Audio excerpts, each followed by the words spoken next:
بسم اللہ الرحمن الرحیم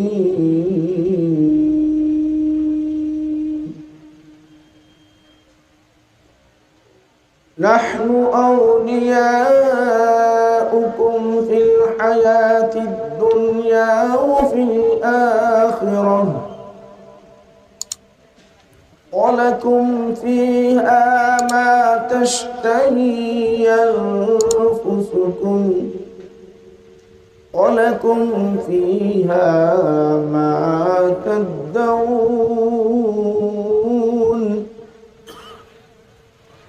نُزُلًا مِّنْ غَفُورٍ رَّحِيمٍ صدق اللہ مولانا العظیم وقال تعالی فی شان حبیبہ ان اللہ وملائکتہ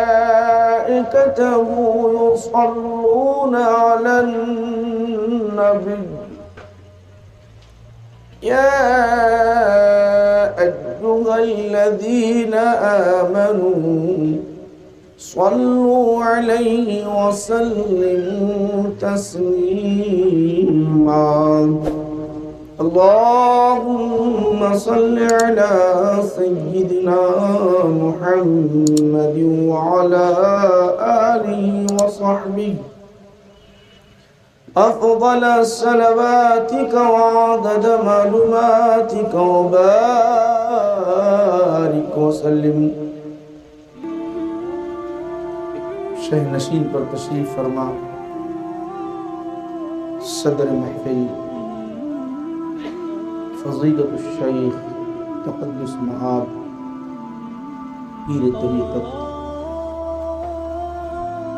حضرت سیف اللہ صاحب قبلہ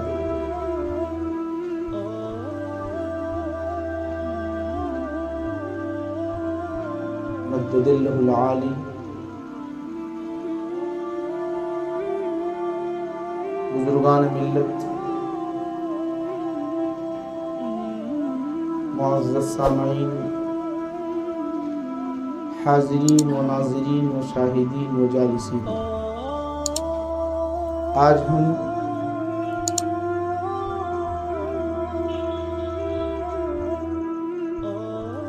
ولیوں کے سردار خواجہ معین الدین چشتی رحمۃ اللہ علیہ کی یاد میں ان کے ذکر میں بیٹھے ہوئے ہیں۔ یقیناً یہ ہمارے لیے سعادت مندی اجر کا باعث، دنیا و آخرت میں کامیابی کے ضامن ہے۔ انشاءاللہ العزیز میں مختصر اجمالاً میں نے جو آیت کریمہ تلاوت کی ہے اس پر روشنی ڈالنے کی سعادت حاصل کروں گا، ساتھ میں جن کی یاد میں ہم بیٹھے ہوئے ہیں انہی کا ذکر ہوگا۔ پہلے میں ترجمہ کرتا چلوں کہ اللہ سبحانہ و تعالی ارشاد فرماتا اس آیت کریمہ میں اولیاء کے مقام کو ذکر کر رہا ہے۔ اولیاء کے مقام کو اللہ تعالیٰ کہتا ہے نحن اولیاؤکم فی الحیاۃ الدنیا، ہم تمہارے دوست ہیں دنیاوی زندگی میں اور اخروی زندگی میں، فی الحیاۃ الدنیا و فی الآخرہ، دنیاوی زندگی میں اور اخروی زندگی میں، فی الحیاۃ الدنیا و فی الآخرہ۔ اور آگے بیان کر رہا ہے وَلَكُمْ فِيهَا مَا تَشْتَهِي، اور تمہارے لیے وہی چیز ملے گی جو تمہارے نفوس جو چاہتے ہیں، وَلَكُمْ فِيهَا مَا تَدَّعُونَ، اور جو تم اللہ سے طلب کرتے ہو، دعائیں مانگتے ہو، وہ بھی مل جائے۔ نزولا من غفور الرحیم، نزولا من غفور الرحیم، یہ مہمان نوازی ہے معاف کرنے والے اور رحم کرنے والے کی جانب سے، اللہ کی جانب سے۔ یہ قرآن کریم کا ترجمہ ہے۔ اب آئیے اسی کے تحت میں چند باتیں خواجہ اجمیری رحمۃ اللہ علیہ کے ہی اقوال سے، انہی کے سیرت میں انشاءاللہ العزیز ہم سماعت کریں گے آج، کیونکہ محفل وہی ہے آپ دوپہر سے سنتے آ رہے ہیں مختلف علماء کے خطابات کو، تقریباً آپ سماعت ہی کر لے ہوں گے۔ اب کوئی گنجائش باقی نہ رہی، مگر پھر بھی تبرکاً میں عرض کرتا چلوں۔ اللہ سبحانہ و تعالیٰ فرماتا ہے نحن اولیاؤکم، ہم تمہارے دوست ہیں، دوست ہیں ہم کا۔ یہاں پہلی بنیادی بات یاد رکھ لو، میں آہستہ آہستہ بتاؤں گا۔ ہم کا، انا نہیں کا، ایک عربی میں لفظ استعمال ہوتا ہے انا، میں، نحن کہتے ہیں ہم، عربی میں نحن ہم، اللہ کی ذات ایک، پھر اللہ کہتا ہے ہم، غور کرو آپ، ہم تمہارے دوست ہیں، اس سے ولیوں کے بارے میں فرما رہے، ہم تمہارے دوست ہیں۔ خدا کی ذات تو ایک، اس کا کوئی شریک نہیں، حالانکہ واحد، الہکم الہ واحد، تمہارا خدا ایک خدا، مگر ولیوں کی بات آئی تو ہم، ان کے مقام کا ذکر آیا تو ہم، ان کی عظمت کا تذکرہ آیا تو ہم۔ بات کیا، معاملہ کیا، مولا تو بتا، نحن اولیاؤکم، ہم تمہارے دوست، ہم تمہارے دوست۔ تو مفسرین لکھتے ہیں نحن، ہم تمہارے، یاد رکھو، اولیاء یہ ولی کی جمع ہے، آپ اکثر سنتے ہیں ولی اولیاء، الا ان اولیاء اللہ لا خوف علیہم ولا هم يحزنون، وہ بیان کیا جمع، واللہ ولی المتقین، اللہ، اب یہاں لا رہا ولی، وہاں اولیاء، یہاں بھی اولیاء، مگر وہاں اولیاء کا الا ان اولیاء وہ جمع سب اولیاء کے لیے لایا، یہاں خود کے لیے لایا، یہاں خود کے لیے لایا، ہم تمہارے دوست ہیں۔ اللہ کہتا ہے مولا کریم تو بتا تو صحیح ہے مولا، تیری ساتھ ایک ہے تو تنہا ہے، پھر اولیاء تو کہہ رہا ہے کیا معنی رکھتا ہے؟ ذرا بولو بھائیو، کیا معنی رکھتا ہے؟ تو اللہ کہتا ہے اے بندہ مومن، اللہ کہتا ہے اے بندہ مومن، تیری زندگی، تیری حیات میرے لیے ہو گئی، تیرا اٹھنا، تیرا بیٹھنا، تیرا چلنا، تیرا پھرنا، تیری عبادت کرنا، تیرا کھانا، تیرا سونا، تیرا جاگنا، تیرا بولنا، سب کچھ میرے خاطر ہو گیا۔ تو اب میں تنہا اعلان نہیں کرتا، بلکہ اپنے سارے دوستوں کے ساتھ اعلان کرتا ہوں، جتنے انبیاء ہیں، جتنے فرشتے ہیں، سب تمہارے دوست ہیں، سب تمہارے دوست ہیں۔ تو ولی کا وہ مقام ہے، ہم تمہارے دوست ہیں۔ پھر اور ایک تفسیر بیان کی، مختصر جاؤں گا انشاءاللہ العزیز، بات سمجھ میں آئے گی۔ نحن اولیاؤکم، مختصر آپ کو بتا رہا ہوں، ایک تفسیر یہ، دوسری تفسیر اللہ ایک، صفات کتنے، صفات کتنے اللہ کے 99، قرآن کریم پڑھتے آپ، شروع میں آخر میں، پہلے پیج پہ یا آخر کے پیج پہ اللہ کے 100 نام نظر آئیں گے، 99 صفتی نام، ایک ذاتی نام اللہ ذاتی نام، رحمان صفتی نام، رحیم صفتی نام، قدیر صفتی نام، علیم صفتی نام، نصیر صفتی نام، یہ 99۔ اب ذرا غور کرو، 99 نام۔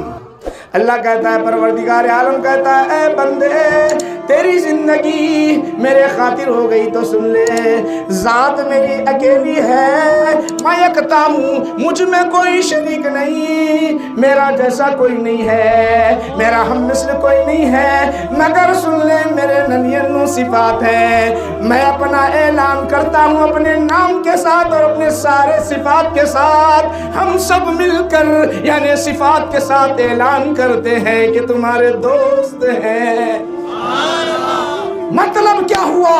مطلب یہ ہوا جہاں تجھے ضرورت ضرورت پڑے گی، جہاں تجھے ضرورت پڑے گی، کوئی مردہ ہے، کوئی مرا ہوا ہے، اسے زندگی بخشنا ہے، اس وقت میری صفت کو یاد کر، محیی کہہ دے، مرا ہوا زندہ اٹھ کر کھڑا ہو جائے گا۔ کوئی بے علم ہے، تو علم سے نوازنا چاہتا ہے، وہاں پکار، علیم علیم پکار، علم عطا کر دوں گا میرے اپنی صفت کے ساتھ۔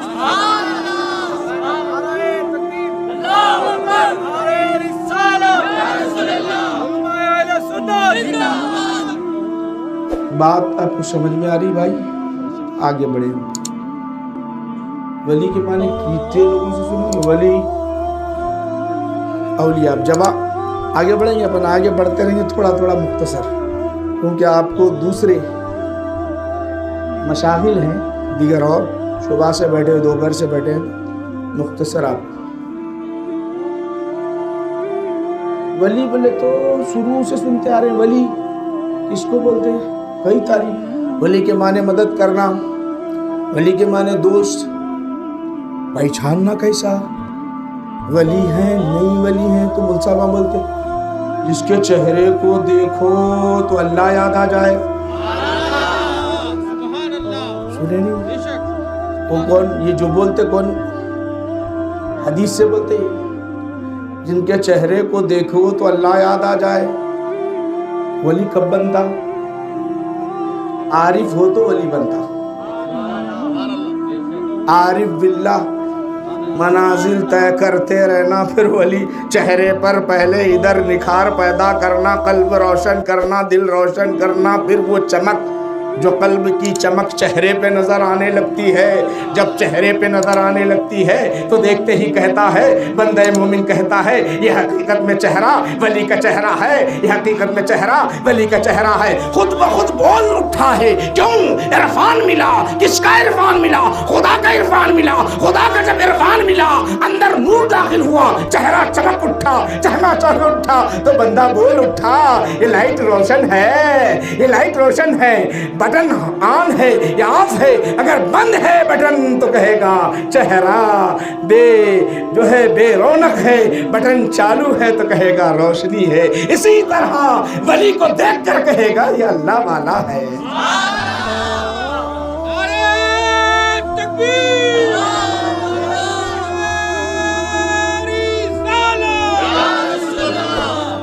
عارف کس کو بولتے ہیں؟ عارف بولتے کس کو؟ لمبی تعریف اپن خواجہ اجمیری رحمت اللہ علیہ کی تعلیمات سے پہچانیں گے، ان کی باتیں کریں گے اپن انشاءاللہ۔ انہوں بولے عرفان کی پہچان، عارف کی پہچان تین چیزیں اس کے اندر ہوتی ہیں۔ ولی کو پہچاننا بولے تو چہرہ دیکھتے ہی معلوم ہونا، ایک بات۔ ابھی بہت لمبے لمبے تعریفات پر گہرے میں نہیں جائیں گے، اندر اوپر پڑھتے چل جائیں گے۔ اور تین باتیں اگر نظر آ رہی ان کے اندر تو سمجھ لو کہ عارف ہے۔ کیا؟ تین باتیں۔ تین باتوں میں سے ایک بات خشیت، ہیبت، خوف، ایک ہی چیز، ایک ہی ٹرانسلیشن کر رہا ہوں، ان کے اندر ہیبت، خشیت، خوف ہو۔ بول صاحب تو عجیب الٹا بول رہے ہیں، اللہ کے ولی کو تو خوف ہی نہیں ہوتا، مگر یہاں کیا بول رہے ہیں بول صاحب؟ ایک بات ہے، سب بتاتے ہیں، ڈرنے کی بات نہیں۔ ہیبت فرسٹ، دوسرا ادب، ادب ہے، ادب کر رہے ہیں تو دیکھ لینا،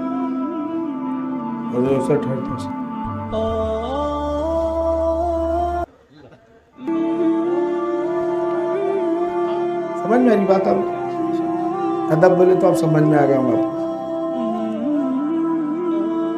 تیسرا حیا، یہ تین چیزیں جس کے اندر نظر آئے تو عرفان مل رہا ہے، ان کے اندر عرفان ہے، عرفان بڑھ بھی رہا ہے، ان کے اندر عرفان ہے۔ ادب نہیں تو کچھ نہیں۔ مولانا سے بھی سنا آپ نے، خواجہ اجمیری رحمت اللہ علیہ کو ابتدا سے انتہا تک ادب ایسا تھا، حضرت خواجہ ابراہیم قندوزی رحمت اللہ علیہ جب آئے تو آپ جو باغ کو سیراب کر رہے تھے، سیرابی میں مصروف نہیں ہوئے، بلکہ دوڑے دوڑے بھاگے بھاگے استقبال کیا، استقبال میں ایسا بے مثل استقبال کیا، جھکتے رہے، ادب بچا لاتے رہے، اپنا بچھونا جو جسم پر اوڑھنی تھی بچھا دیا، درخت کے نیچے بٹھا دیا، بٹھا کر ادھر ادھر گھوم رہے ہیں۔ دیوانہ مار کیفیت ہے، ادب کی یہ کیفیت تھی، ادب کی یہ حالت تھی۔ کبھی پانی پیش کر رہے ہیں، کبھی خوشے کھجور پیش کر رہے ہیں، کبھی خوشے انگور پیش کرتے جا رہے ہیں۔ یہ ادب کو دیکھا خواجہ ابراہیم قندوزی رحمت اللہ علیہ نے اس بچے کے اندر،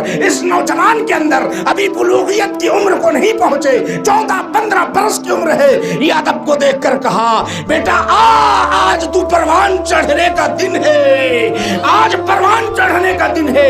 نکالا روٹی کا ٹکڑا، نکال کر چبا دیا، چبا کر کھلا دیا۔ کھلانا تھا کہ خواجہ اجمیری رحمت اللہ علیہ کہتے ہیں اب میں باغ کو جو سیراب کرنے کا ارادہ تھا، اب من بدل گیا، دل بدل گیا، ایسا بدل گیا کہ بے رونق دلوں کو سیراب کرنے کا ارادہ بن گیا ہے۔ بے رونق یہ ادب کا آغاز، یہ کیا ہے میرے بھائیوں؟ ادب کا آغاز ہو رہا ہے۔ اور ایک بولتا ہوں میں آپ کو، ادب کے ساتھ چلیں گے ہم۔ سمجھ میں آ رہی بات آپ کو؟ سننے کے موقف میں ہے تو بولتا ہوں آگے چلو، نہیں تو یہیں ختم کر دیں گے۔ بہت صبح سے چل رہے ہیں آپ لوگ۔ تو آئیے، خواجہ اجمیری رحمت اللہ علیہ کے ادب کی وجہ سے یہ مقام ملا، یاد رکھو۔ ان کو جو یہ مقام ملا، دیگر چیزوں میں اگر میں تصوف میں چلے جاؤں تو بہت گہری گہری باتیں، موٹی موٹی باتیں بتا رہا ہوں میں آپ کو۔ تقریر کر رہے تھے، سنے ہوں گے آپ، کئی مرتبہ سنے ہوں گے، واعظ و نصیحت کر رہے ہیں، اور واعظ و نصیحت کرنے کے بعد آدمی اسی میں گم ہو جاتا ہے، اب وہ کدھر بھی توجہ نہیں دیتا۔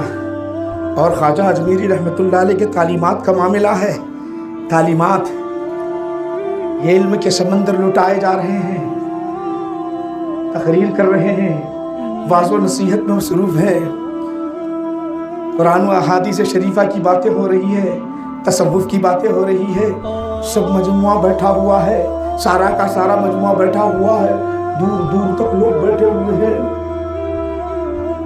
دور دور تک، دائیں جانب بائیں جانب، سامنے کی جہت، ہر طرف لوگ بیٹھے ہوئے ہیں، مجموعہ کثیر ہے، مجموعہ کثیر ہے۔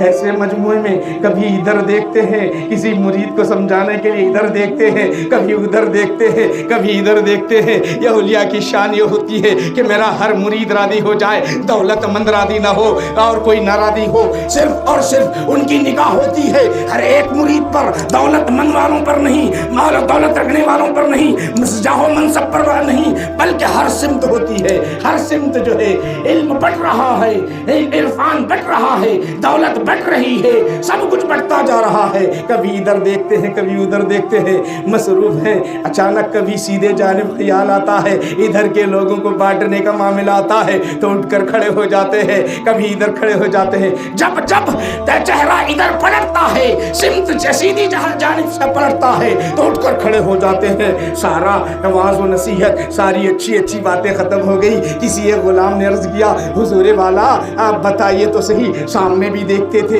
بدائیں بھی دیکھتے تھے، بائیں بھی دیکھتے تھے، ادھر بھی دیکھتے تھے، لیکن کیا معاملہ تھا؟ جب آپ سیدھی جہت دیکھتے تو اٹھ کر کھڑے ہوتے ہیں، کیا معاملہ تھا؟ ہے تو راز پوچھنے والے، راز پوچھ لیا تو سن لے، بتا بھی دیتا ہوں، میرے پیر و مرشد کا مزار ادھر ہے۔ جب ادھر دیکھتا ہوں تو ان کے میرے سارے حجابات ہٹ دیے جاتے ہیں، میرے پیر و مرشد کو دیکھ کر ادب بجا لا کر کھڑا ہو جاتا ہوں۔